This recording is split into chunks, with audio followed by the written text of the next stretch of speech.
One Hey, big everybody. facade. Oh, sorry.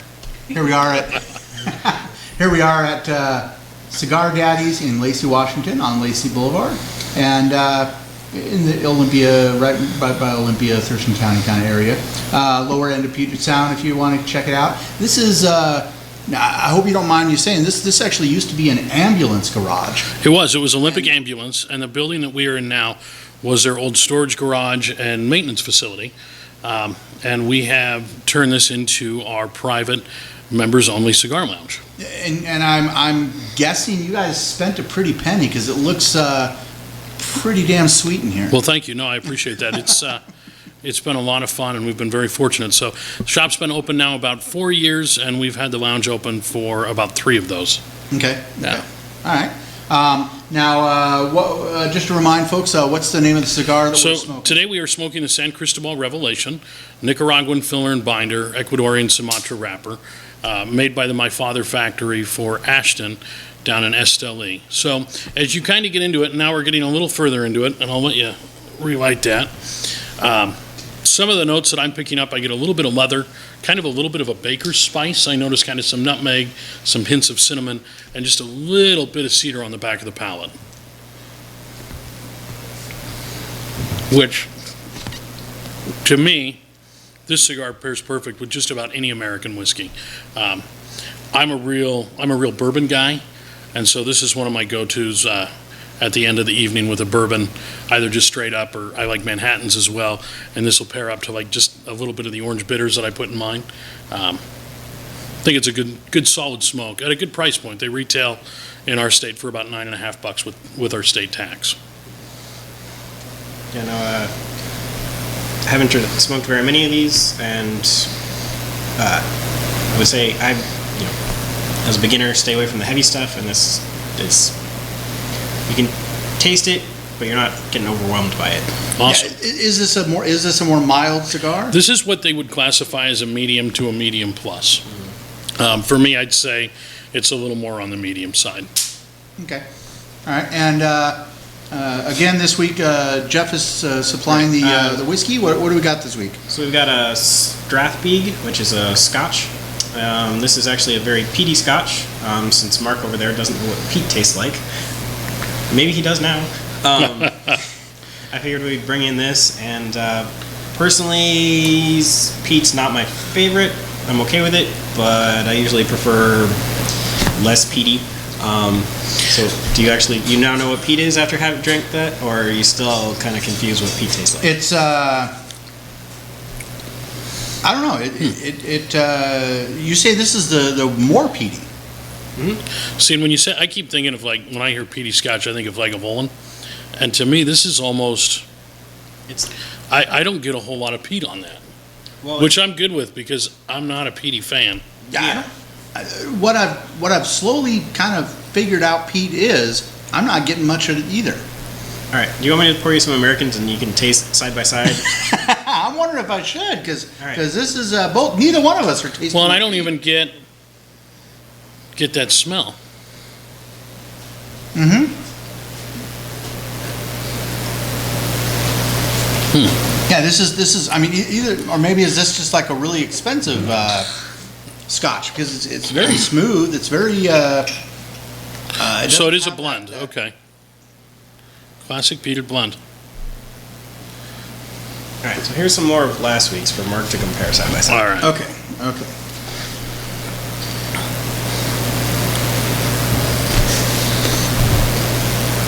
So there's kind of that smoky medicinal note in the Scotch.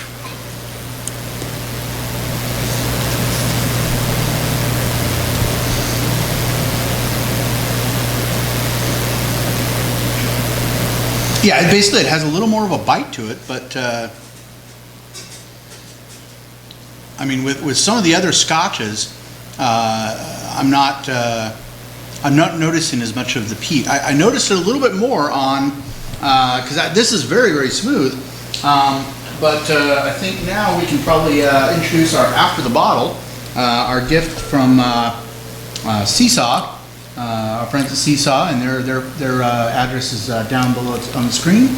But he brought us an old Pulteney, which is definitely a Scotch. And I remember there being more peat on this, what I thought was peat, than I do on this. No? No, there wasn't much peat on that. Okay. That one was the kind of salty dog, sailor's Scotch, Right. which is not what it was not as peaty. But yeah, there's kind of that. Okay. I've had some really peaty scotches, I guess. So to me, this isn't that. No, this is The just peat's not more overpowering on that. This is actually a scotch that I would enjoy. Whereas a lot of the peaty stuff, I tend to stay away from. Yeah. So I agree. don't pick up a lot on that. Maybe a little in the background, but it's not. It's a little in the background. I would tell folks that are afraid, or tend to stay away from peaty scotches that this is something that they should try because it's not. I'd say it's a good introduction to peat. It's not overpowering, and for a blend, it's not bad. Now, what was the price on that? Pretty cheap. I think this one was around $20, if that. $20, but that was in Oregon. No, this one I bought local. Oh, okay, Yeah, all right. This one was local at our, local liquor emporium, and I think it has more peat than the Monarch of the Glen, which I got in the same section. I remember Monarch of the Glen having way more peat. No? Mm-hmm. Okay. So what I'm thinking is peat maybe isn't peat.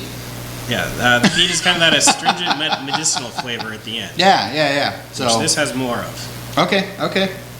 But so now and just for an after the bottle, he did Treacy from C.S.A.W. Left me the last bits of the old Pulteney, and I gotta say, it was like, man, if I ever have a chance to buy this is the old Pulteney was an amazing Scotch, as well as this is. Both of them are really good Scotches.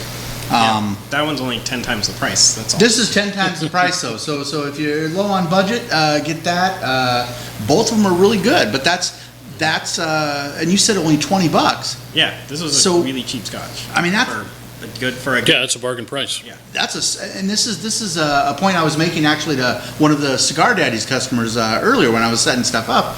Is there's cheap and then there's inexpensive.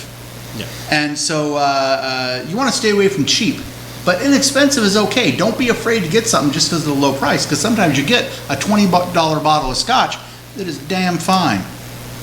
Yeah. Now, do you notice that? Is there any cigars that you could recommend to Oh, people that are absolutely. low on price but high on quality? No, there's a lot of great stuff that's out there. Our bread and butter is kind of between the $8 and $10 price point. I mean, we've got a lot of stuff where you can spend upwards of, $35 or more if you want to. And they are very good cigars, but I mean, for your average daily smoke, between $8 and $12 will get the job done. And they're all really good stuff. Okay.